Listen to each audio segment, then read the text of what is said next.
नवंबर का महीना था। ठंडी हवाओं ने अंगड़ाइयां भरना बस शुरू ही किया था। मौसम सुहाना था और मैं भाग्यवश पुष्कर में थी। पुष्कर की वो नवंबर की ठंड एकदम खूबसूरत सी होती है, भीनी भीनी सी। तो मैंने डिसाइड किया कि मैं अरावली घूम के आऊंगी। अगले दिन सुबह फटाफट नहा धो के नाश्ता कर तैयार हुई। हाथ में कैमरा, पीछे पानी की बोतल और ज़रूरत की कुछ चीज़ें लेके मैं निकल गई।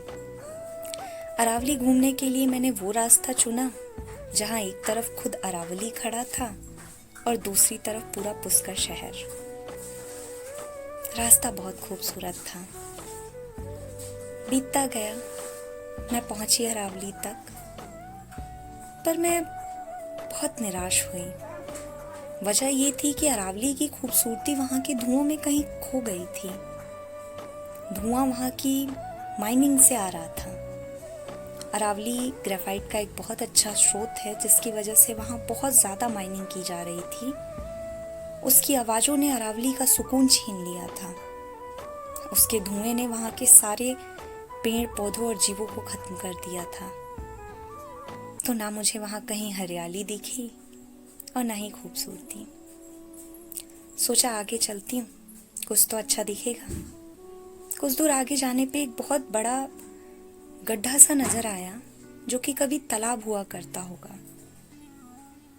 आज उसे देख के ऐसा लग रहा था मानो अपनी जिंदगी की भीख मांग रहा हूँ, और मैं इतनी लाचार कि मेरे पास वो भीख नहीं थी और मैं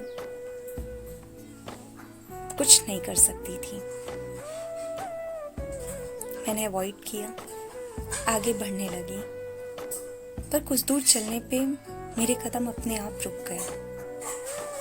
पीछे से किसी के कराहने की आवाज आ रही थी और ये आवाज इतनी अपनी सी थी मानो मेरी खुद की आत्मा की हो।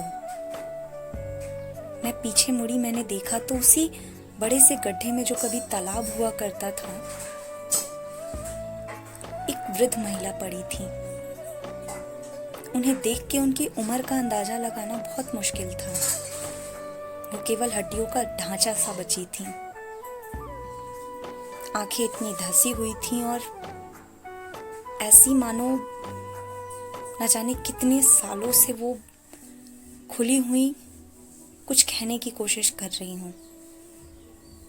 मैं दौड़ती हुई उनके पास पहुंची। उन्हें देख के ऐसा लगा जैसे पानी से उनका दूर दूर तक कोई रास्ता नहीं। उनके होठ एकदम सूखे हुए। उन्हें देख के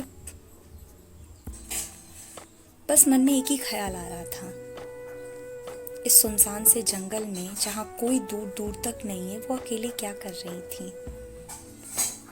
मेरे पास पानी था। मैंने उन्हें पानी पिलाने की कोशिश की, पर उन्होंने मना कर दिया। उनका बर्ताव मेरे साइड कुछ ऐसा था मानो मुझसे कितनी नाराज हूँ वो। समझ नहीं आया, एक ऐसी अनजान औरत जिससे मैं पहली बार मिल रही हूँ, उसकी मुझसे किस बात की नाराजगी।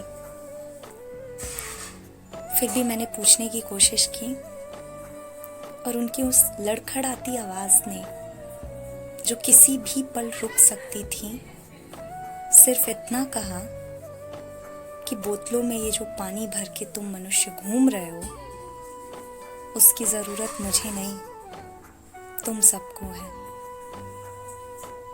ये पूरा पुष्कर शहर, ये अरावली, इन सबको पानी मैं दिया करती थी। मुझे पानी की जरूरत नहीं। मैंने लाखों सभ्यताएं आती जाती देखी, पृथ्वी के कितने ही बदलाव देखे, पर आज जब मनुष्य यहाँ आए तो मेरे अस्तित्व को ही मिटा डाला। पर ये मेरे लिए तकलीफदायक तो जो है सो है। तुम मनुष्यों के अस्तित्व की आँच है।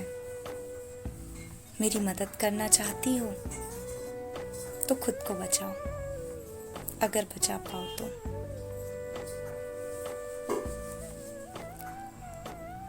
मैं स्तब्ध खड़ी रही।